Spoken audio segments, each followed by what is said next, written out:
Westchester club, and we organized a parade, and we are very glad because it was a success.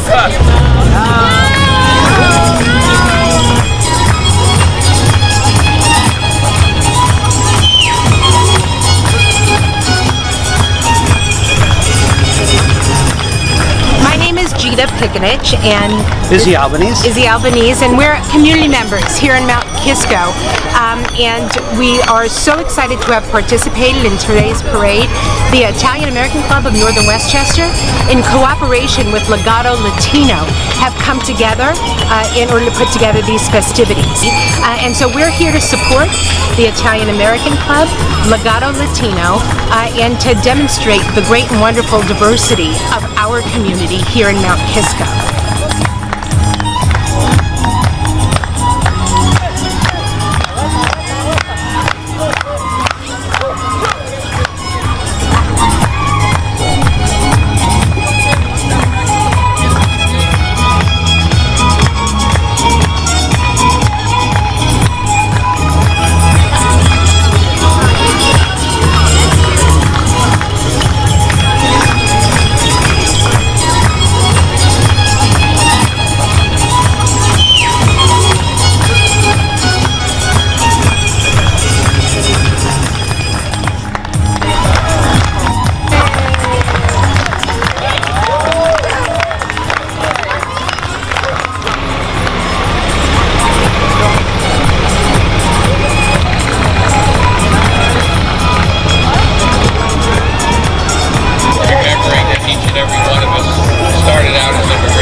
Quiero hacer propicia esta ocasión para decirles, quiero recordarles, mi gente linda,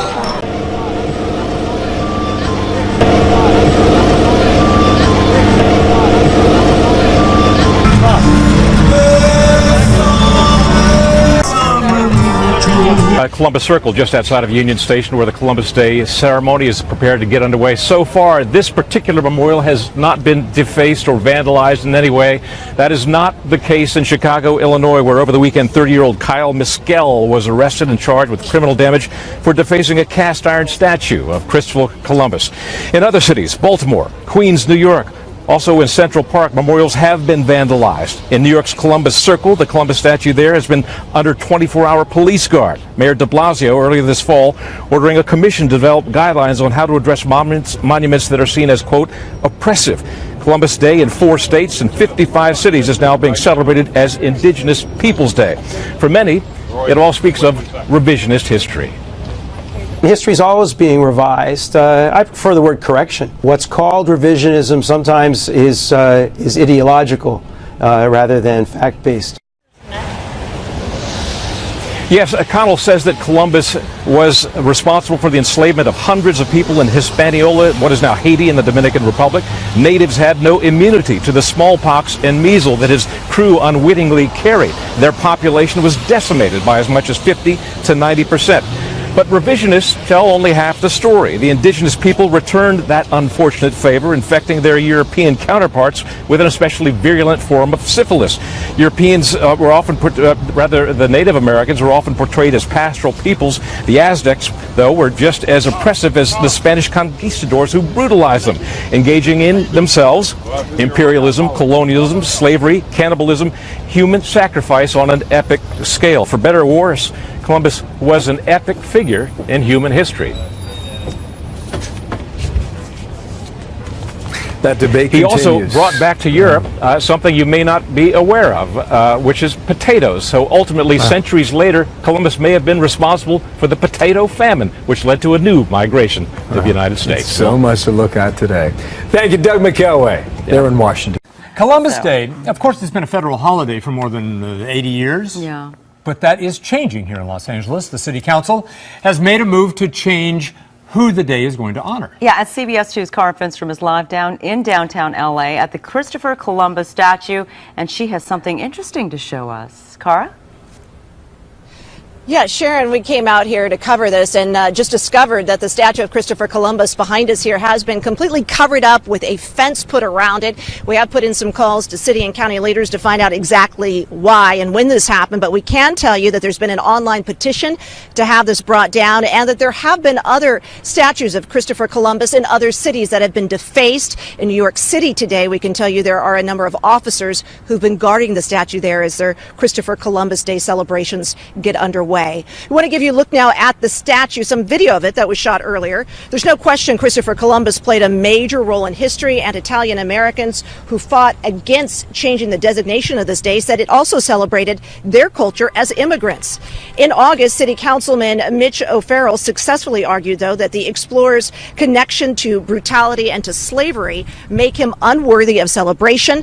The City Council voted to change the day to Indigenous Peoples Day. It will become one of 12 recognized paid holidays for city workers. The vote instructed the city to get everything in place so that this is a recognized holiday by 2019. Now, other cities have already made this switch, including Denver, Seattle, Anchorage, and Minneapolis. We did speak with a diner at the pantry early this morning who supported it. I mean, I believe that, you know, if you come over and take over something and you kill and steal it from somebody, it's not yours. So I don't think that it should be Columbus Day. Jeff and Sharon, the county has also supported the city's move, also designated October 12th as a day to recognize Italian immigrants. It is Columbus Day, if you didn't know, but several cities across the country will celebrate Indigenous Peoples Day instead, Indigenous. Some far-left groups like Antifa are calling for violence to protest the holiday. And joining me now to weigh in is the author of the new book, The Case Against the Establishment, and founder of the Foundation for Liberty and American Greatness, Nick Adams. Thank you very much for joining us on this Columbus Day. Good morning, Heather. It's a pleasure to be here. So the controversy right now with Antifa, I mean, do you think that this is just political correctness overkill? This is political correctness run amok, Heather. This is a further effort to dismantle American history, American heritage, and American pride. This is part of the culture war that has been raging in this country now very deliberately for the last 60 years by the left, who will stop at nothing to make sure that we lose our culture, our constitution, our country, our civilization, and our Christianity. And it's something that has to be repelled. And Antifa is not only looking for the holiday to be renamed, they're actually calling for violence today, for people to go out and tear down these statues or deface them, to vandalize them.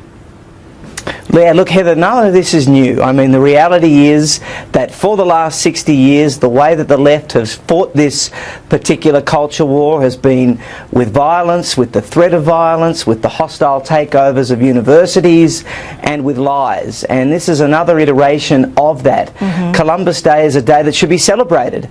There's nothing wrong with Columbus Day. Yeah. And to think that we're even having this debate is quite remarkable. It's pretty and what remarkable. about those poor... Let me show this poll, though, because the majority of Americans agree with you and they want to celebrate Columbus Day. 57% say it's a good idea to celebrate Columbus Day. 29% say it's a bad idea.